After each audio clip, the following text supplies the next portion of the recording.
Good morning, good afternoon, whatever time it is that you're watching the show. This is Beverly Fells Jones, and welcome to Eclectic Alchemy. And this is Manifesting Napoleon Hill Tuesday. Now, I just wanted to come on and say hello because most of this video is going to be pictures. One of the things that I was talking about is really researching the information. When I start studying things and I want to teach it to others, I like to get the background and find out, where the information came from as much as I can. Now, got my little shirt on. What's it say? FBI, Clarksburg, West Virginia. Just because, so yeah, my researching, the FBI. Yeah, I got this when I was, who was I teaching? I was a teacher for Hewlett Packard, and I got to go to the FBI location there in Clarksburg, and I got a couple of these shirts, and it was funny. It would be so funny when I would go into the grocery store, I'd go someone or I'd meet one of my friends and they'd go, "You started working for the FBI?" And I'd go, "No, not exactly."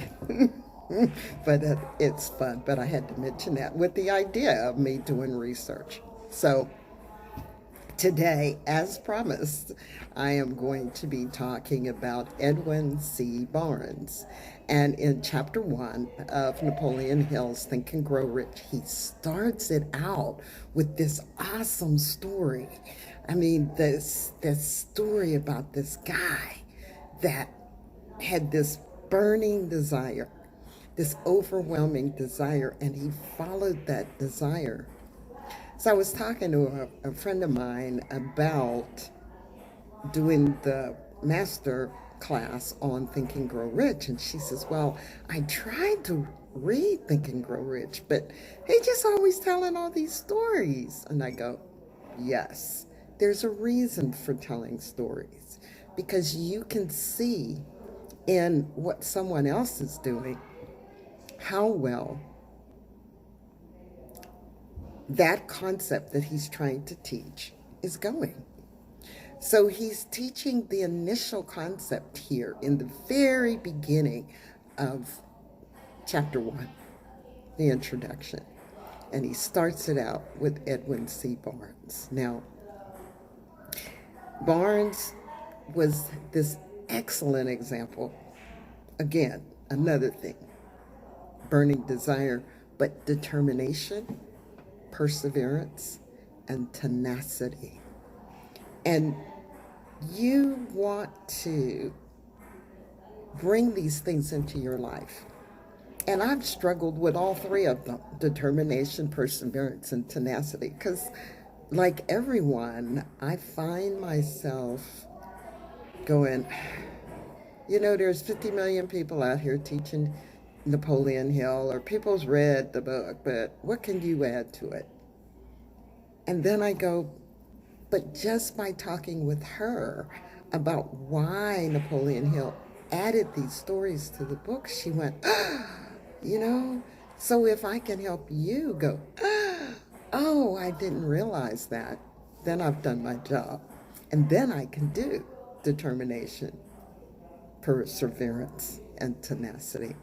Now, over on this side is my computer with my notes. Because today I said I wasn't going to do this just strictly off the cuff, because there's a lot of information about Edwin C. Barnes, but there's a couple things I want to do first. Number one,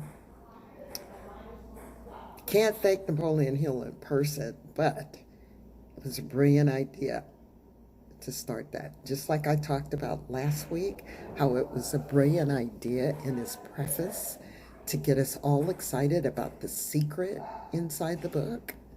Well, now he's getting us excited because he's telling the story of a man who followed his dreams and did what he needed to do.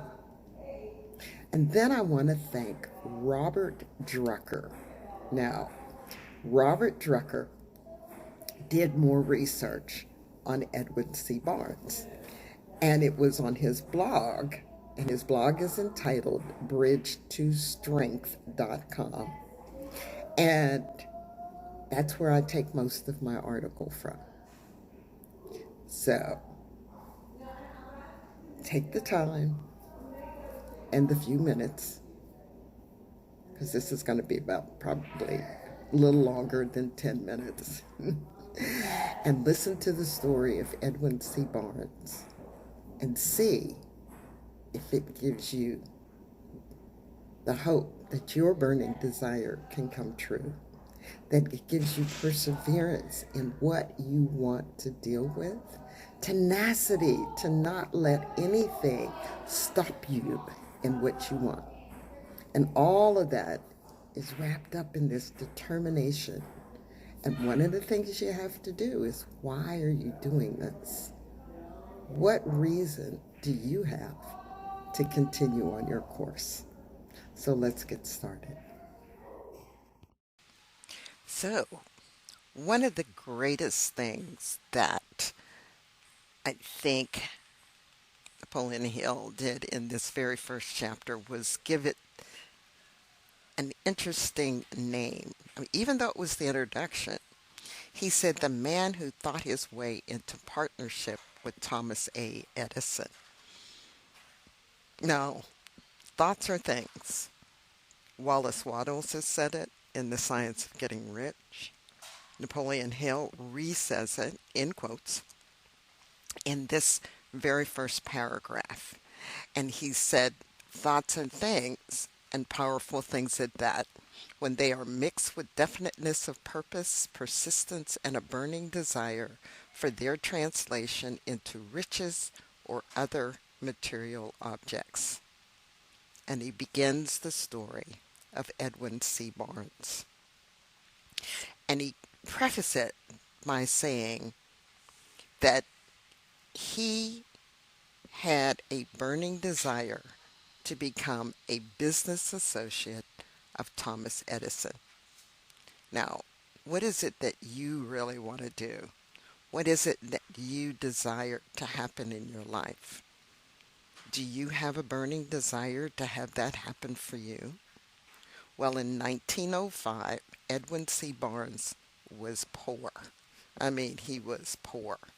And he lived on the West Coast in Washington State. Edison was in Orange, New Jersey. And what he did is he had no money to catch a train to the other coast. So what he did, what many men did during that time, is he hopped a freight train. And he took freight train after freight train until he got to Orange, New Jersey.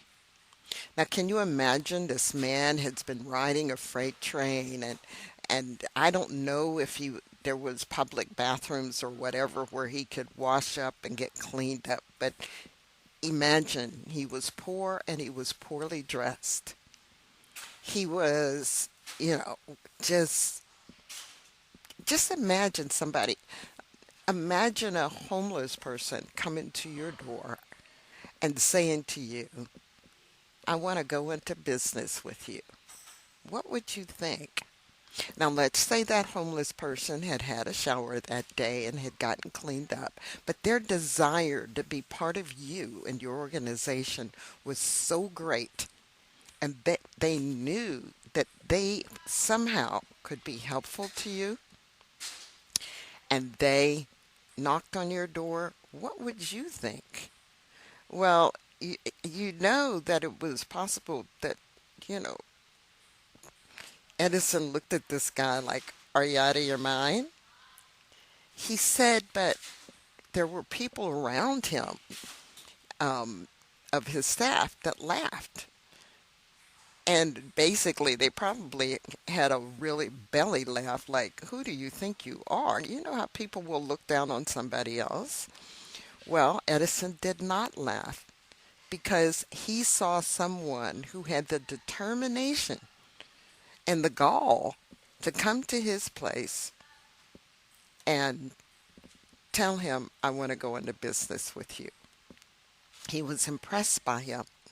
So what Edison did, instead of laughing at him and throwing him out the door, and by the way, there's a movie about the book Think and Grow Rich, and they did a depiction of it, and the fact that, Edison probably asked him, well, do you have an invention? Because if you want to go in business with me, obviously you have an invention or something you've created and that you think it's really great and you want me to help you with it.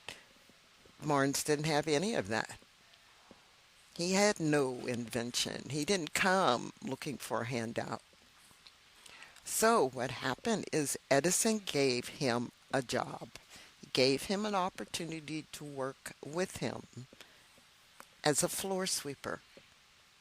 Now some people would turn that down and I'm better than that and blah blah blah blah. But Barnes said, mm-mm, it will keep me close. It will give me a job. It'll give me enough money to support myself. And so he went on with broom in hand.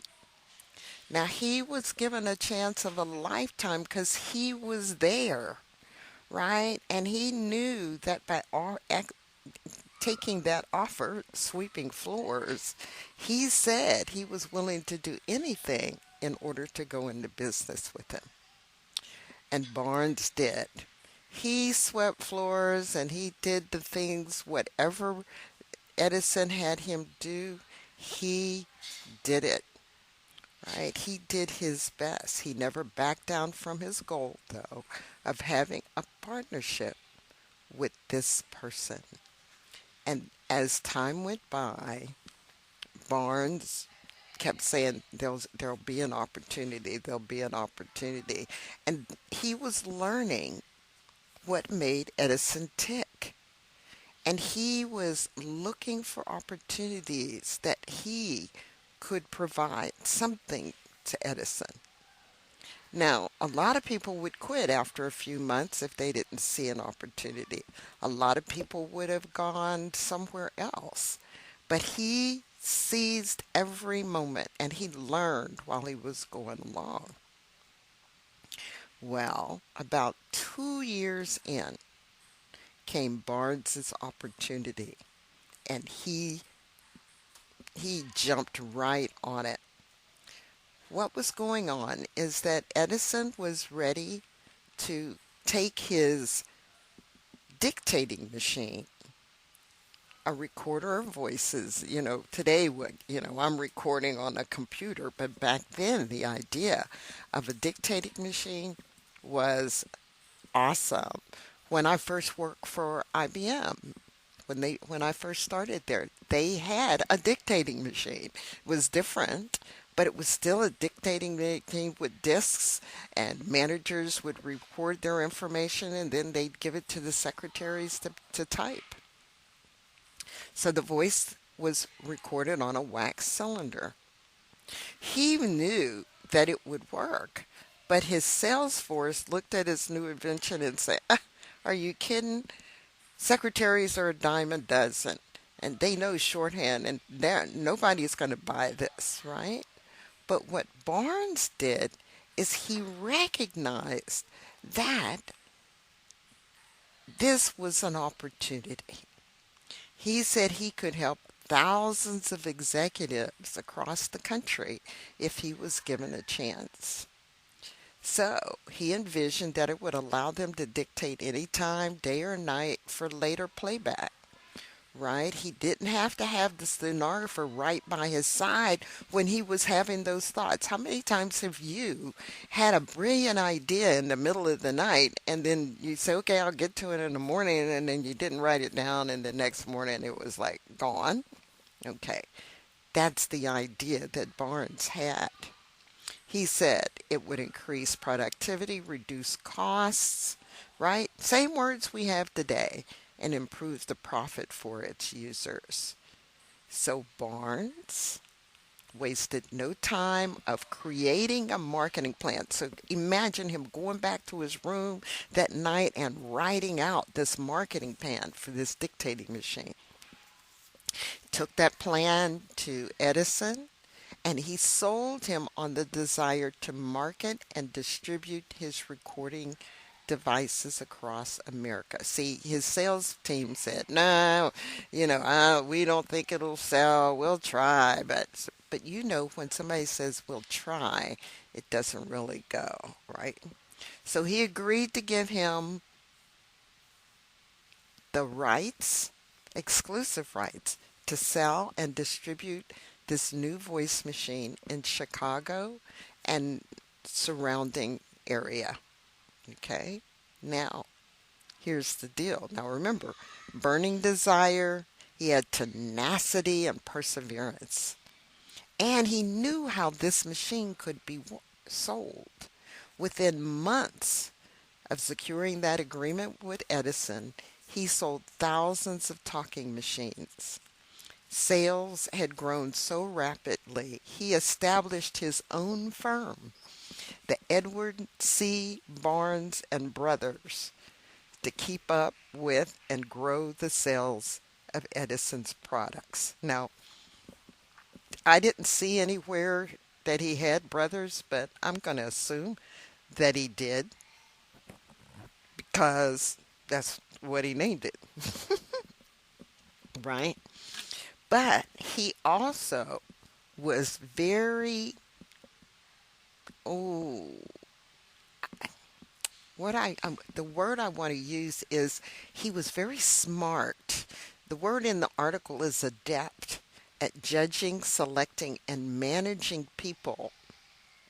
And he surrounded himself with one of the most efficient and energetic staffs in the field of office appliances. So he started his own business because he grabbed onto this opportunity. But remember, he came there poor, rugged, ragged, ill-fitting clothes, imagine, took a job as sweeping floors, and he just watched and learned for 2 years.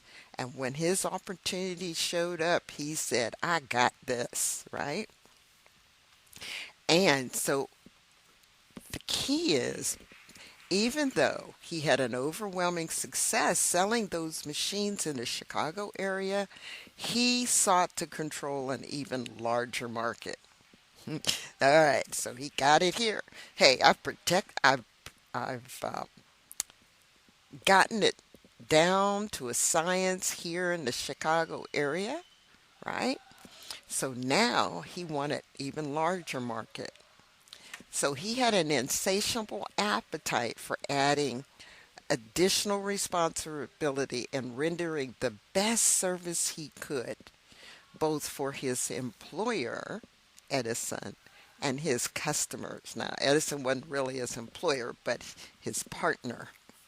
So he got his way, and in 1977, listen to me, 1917, his firm gained control of the sales of the market in New York and in St. Louis, and keeping Chicago. He was so successful at selling these machines, he became a multi-millionaire. And he helped thousands of people across the country benefit from Edison's device. Now, think about it. He saw the potential in this device and he knew what it would do and he knew how to sell it. If Edison had just continued to rely on his sales force, that machine may not have sold as far and as fast as it did. So what about you? What is it that you desire the most? What is it that you want? Are you going to take an opportunity like Barnes?